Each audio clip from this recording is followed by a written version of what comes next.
This has been taken to the courts, so to speak, and by Member of Parliament MP William Marlin. And I again ask person to take a close look at what Mr. Marlin has taken to court or his suggestions. The issue here is that he was suggesting changes to who? The executive branch of government.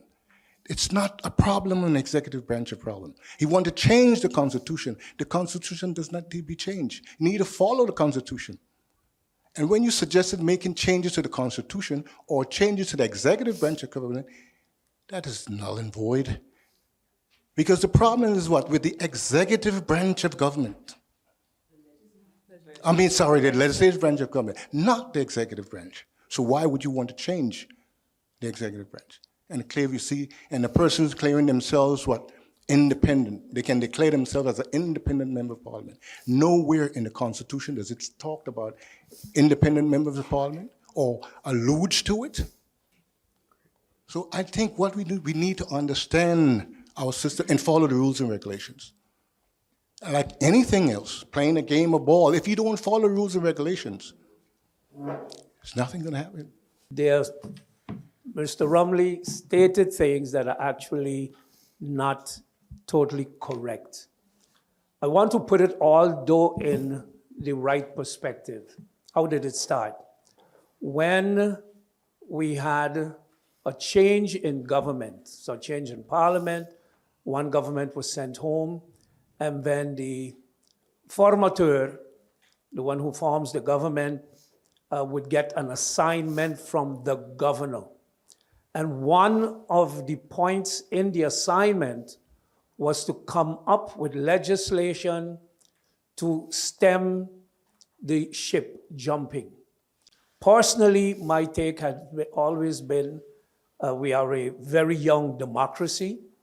It would take some time for Parliament to adjust, for people who are elected to Parliament to realize their responsibility and act in accordance with same. It would also take some time for the people who are voting for A, the individuals, or B, the parties that promote these individuals to say, well, you know what, that is not a party I should be voting for. It will take a time. So we can't expect to function at a level of a democracy that was there for 300 years or for 250 years, and we are a democracy at the time of 4, 5, 6 years. So the assignment included come up with legislation, adaptation to stem the ship jumping. Being in the communities, most of it actually comes from what was mentioned by the Voting Bureau, which is they don't understand. And then there's frustration because something happens. It affects them negatively. They have no power in making it, like having any kind of way to stop it or influence how it happens. And there's no real explanation to it. Like one of the things that I was told once, and this was from a student, they're like, why do they motivate every other vote, but they don't motivate or explain exactly why they're leaving the party? Because if they can do that, if it's about the ideals, if it's about, because I feel that making someone be loyal regardless of what's happening in the party also takes away from the democratic process. So if I can motivate my reasoning and there can be some kind of requirement or anything that lets the people say, hey, you know what? I don't mind why he or she decided to leave. I do agree with that. Then there's more of an involvement, there's more ownership to it. So that's the general idea of how the feeling is. And I would also like to know, is that something that can be, motivated? Because the thing is that our elections, usually when you hear education about politics, it's during the election time. There is no continuation of it. And I'm not saying that's just on the party side, because there are parties that continuously, as associations, try to educate their members. But in general, when you talk to high school kids, and I mention high school because they're the next voters, they have no idea what the process is about. They have no idea what's happening. Half of them have no idea who's sitting in parliament. And, because I can imagine, sometimes with the baby just throwing toys out of the pram, there's not much motivation and explanation there, right? So I think it depends on really what the reason is that the person is truly breaking from their party. And sometimes, I think there's also a strength in not airing all your dirty laundry, which may be some of the things that happened, these days as well, that people just don't want to throw mud in public either, other than, hey, we just don't see eye to eye anymore. And, I question how much that's any type of consolation to the public and their taxpayer monies that, that are going into funding an entire other faction. I don't know that there's any real justification or good explanation for that. In essence, our system of government, proportional representation, our parliamentary democracy system, chip jumping is not permissible, period. So this all is going through this. It's neither here nor there. It's not permissible. We do it, yeah, but basically it's unconstitutional. And I dare to tell, for anyone can tell me where in the Constitution that it allows for that. More importantly, where in the Constitution or in the rules of order, I don't care where you search, that Parliament is allowed, to accept or to declare someone as an independent member of Parliament. In essence, what Parliament is doing is voiding what? Me and your vote. They are voiding what electorate says. So this whole exercise, it's neither here nor there. We don't need to go through that. We just need to follow the concept or the whole idea of proportional representation.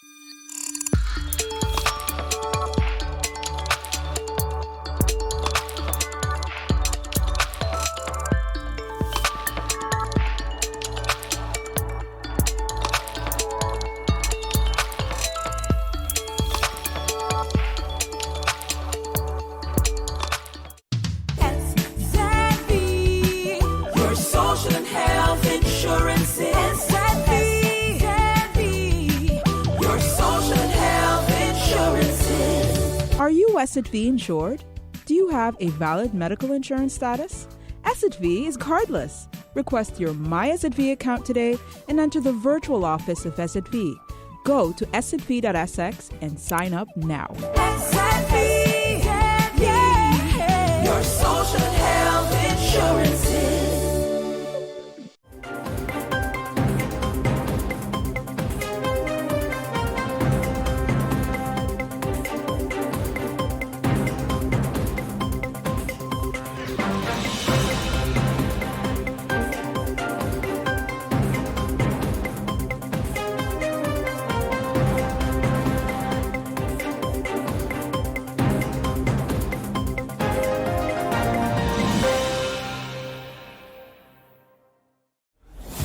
During the hurricane season, a potential tropical cyclone can produce rainfall that can cause flash flooding and rockfalls.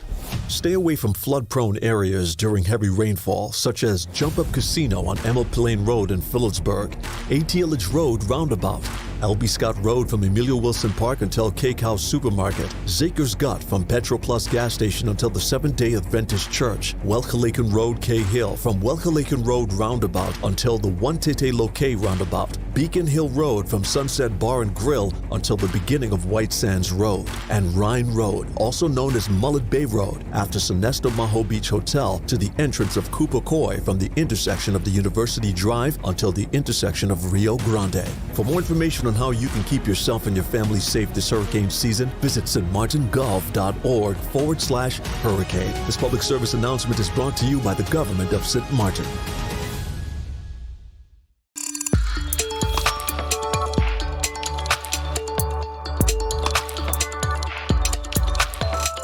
They want control. They want to exploit the country. It's just modern slavery at this point. So yeah, and we know that the U.S. is fully controlling these Kenyans. They have their mission, and everything is clear to us now because I mean, it becomes too obvious. It becomes too obvious. And the US will invest $200 million for these few, I mean, 1,000 Kenyan groups, like police officers to come to Haiti, when he could, I mean, they could use these funds to actually purchase weapons just to strengthen Our police force. exactly our Yeah. police force, or even the army. Why they don't want the army? That's the whole problem. They don't want Haiti to have an army because they want to have control. And remember our history, and I feel like that's what they want Haiti to pay for, because they feel like if they have an army, you know, they can fight. They can, you know, it's they really want to disarm the nation, and it's embarrassing. Some people see it as well, knowing the history of Haiti with Jean-Jacques Dessalines. We have such a great history when it comes to military intelligence. Doing, you already know the history, what Haiti has done, indigenous and to army. see Kenya, who can barely manage their country, to think that it's just absurd at this point. Yeah, Jackson, go ahead. I want to fill in. Oh yeah, sure. Go ahead. No, I think we covered this part because we don't want to be like too much going in depth about accusing people, because as I mentioned that first we need to take responsibility as a nation. Yeah. Over 200 years of independence, this is all we are now. So I understand that we have everybody was against us. If you deep in the Haitian history, we have a number of over 100 years after, and was like cut off from the outside world. So Haiti never had a chance really to get back, you know, to become the nation that we wanted to be. Start paying our independence debt like over 120 years. You know, that's represent like $21 billion today. Yeah. So how can you how we cannot be in that situation? So it is sad. This is something, if we can start talking about it, we can go as Adeline said, All like night. yeah, all night, you know, but yeah, this is what it is. So we will wait to see what's really gonna happen after. But and again, the Parliament of Canaan was so against them to go down there. Okay, so now at the UN Council gonna and open now for them to go and take control over that intervention. So as I said, let's keep the hope. Let's see what's gonna happen, because I'm sure they and when I say they, okay, when I say they, if you see what I mean, they have their own plans what's gonna happen, but I don't believe something like gonna happen. A change is really gonna happen. No, it's gonna be probably some of the gangs, because who create the gangs? Because when you're looking at a poor country, we don't make guns. Yeah.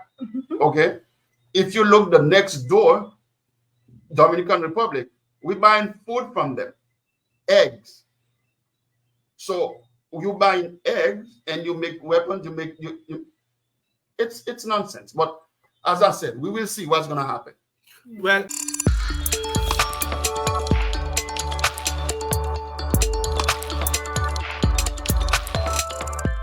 were you impressed with what you saw in the airport? Absolutely not.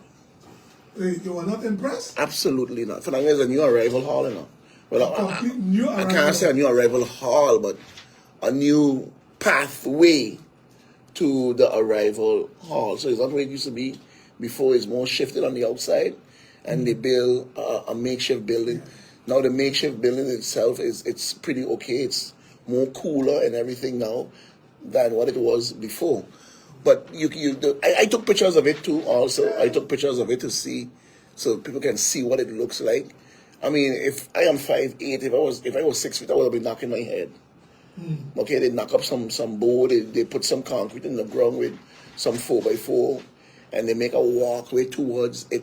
It looks, you can see it's temporary, it's impossible that is what they will be keeping, right? And you know, as much as you always pound in your finger and say what is bad at the airport, sometimes you got to say what is good too as well. You see the operations, and the individuals working in operations, they're doing an awesome job, trying to keep things flowing and moving under the circumstances that is there. And I've seen them working. Also the immigration officers, you know, my heart goes out to those individuals, because I listen, yeah, I just came back and I've been telling people that we here in St. Martin, across the board, we are being ripped off. And we are being ripped off to the highest extent in everything that we can think about. Fernando, we are being ripped off. But we still manage to push through and get things done. But I'm not going to stop saying what I'm saying, right? I don't see the opening of the new terminal or whatever they're going to do in November. I don't see it. We are already. They didn't say the whole terminal was going to open. They didn't say the whole thing. They said some part of it. Okay. Ready. But I got to keep pointing all the time that we are talking about an airport that have been damaged in 2017. And the reason why I'm saying that, Fernando, is because you have to look at everything and put it in perspective. Everything. Fernando, we are being aided and assisted by the NRPB and the World Bank and BZK and Schiphol, all entities. We are getting assisted, and you have to question the assistance that we are getting, because it's not moving us anywhere. It's not moving us It's not moving us anywhere, Fernando. It is shameful. It is shameful that today in 2023 in October, the arrival pathway, the way it's a third world country jock up piece of thing they put for you to walk, to go and just for you to get a little bit of shade. Just for you to get a little bit of shade. Okay? I'm aware of how it and that's it. And that's it. And then you enter the hall. The hall is decent. It's okay. It's cooler. It's better. What was easy for me and pleasing for me was the customer service, because I haven't seen it in a long time in St. Martin. But the customer service from the operational individuals who was there, like Jeremiah Nunes and all of them who was there, right? And the young lady, and then the immigration officers. Okay, their pleasant manner, their way, and you can see the concern on their face, because they talk to you too as well. They are telling you what is going on and what is happening, but you still get that professionalism from most of them under the circumstances. So for me, that was pleasing to me. But the conditions, it is nothing new. It's not a difference to me whatsoever.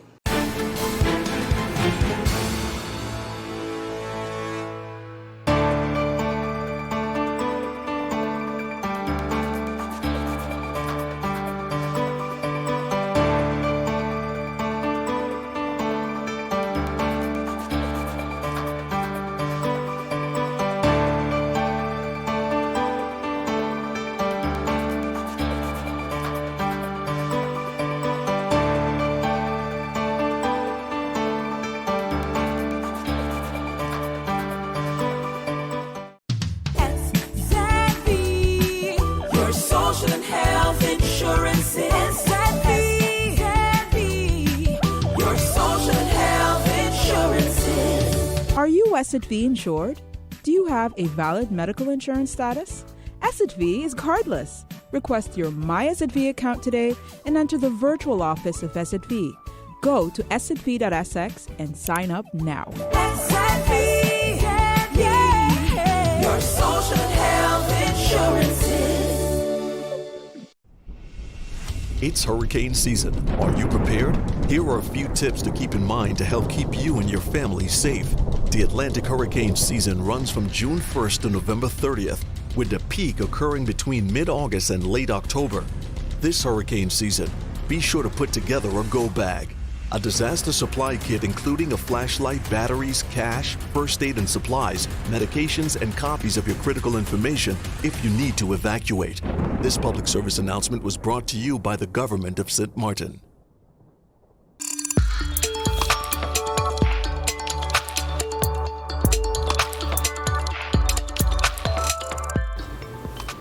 Johann James, for those who might be wondering, James, yes, Johann James is the grandson of the legendary Vance James Jr. He's a pivotal, he's playing a very important character in the play. He's playing one of the plantation owners. So you might see him a little bit whiter than he looks now. And he's doing a tremendous job. He's bringing a lot of energy into the performance. And well, just come and see him. I'm sure he can tell you more about his role and what he's, how he has prepared for it. We're still every day, on the grind, trying to fine tune, the production itself. So Johann is a very, very important part of the cast, and we're very happy that we have him. Hello to all of you. My name is Johann James, just like Fabian said. Yep, the grandson of Vance James Jr. And the character that I'm playing in this play is known as Slave Master John. A very pivotal character. In fact, the man responsible for the cutting off of the breast of Loke. So again, be there at the production to see that pivotal scene. And I have to say, the importance of this play is, throughout St. Martin's history, cannot be understated. The story of Loke is, in truth, although we know about it, it hasn't necessarily been delved as, I would say, as well as it has been now with this play by the great playwright, Mr. Suja Ref. Well, for me to say on the challenges that I definitely had while playing this character as, of course, a slave master and, of course, a racist and a very cruel businessman in said, economy at that time was very challenging. Luckily, I've been able to give the energy and the aggression necessary. Mind you, not that I have any enjoyment into this. It's very... It's a play. It's a play.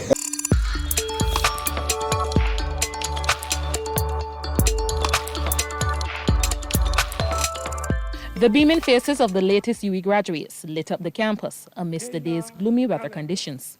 Throughout the 3-hour ceremony, the new degree holders were encouraged to make a difference in the world. Whatever you do in the future, all I ask you is to be impactful, make a change, commit to advancing your societies. And always remember that you have to lead those around you to a better place. It was also a special and emotional moment for our cultural ambassador and Caribbean soca queen, Alison Hines. I now confer upon you the degree of Doctor of Letters of this university. Congratulations. During her speech, she reflected on her journey in the music industry, saluting mentors, family, and all who helped along the way. And from the first day to the last day that I performed with Square One, they took care of me, looked out for me, and looked after me all the way through. My mother, I wish that she could have been here today, but she's no longer health-wise in a position to be able to be out and around. My mom has Parkinson's and Alzheimer's, and I just make sure that she's taken care of. But I love her with everything that I have, and I feel very blessed to have been born to her. And she reminded the graduates of the importance of hard work and taking risks. When Square One got its first major hit, Ragamuffin, we had been in existence for 10 years before that. So we had already been putting in that work and already pursuing our passion of music. Follow the rhythm of life's opportunities, even if they seem unfamiliar or challenging at first. Some opportunities may be high notes that soar with excitement, while others may be low, grounding you with invaluable lessons. But know that each opportunity contributes to the grand composition of your life. The morning graduation was for the faculties of Culture, Creative and Performing Arts, Humanities and Education, Law, Medical Sciences, Science and Technology, and Sport. Given its large size, the Faculty of Social Sciences was accommodated in a separate ceremony in the evening. Rianne Phillips, CBC News.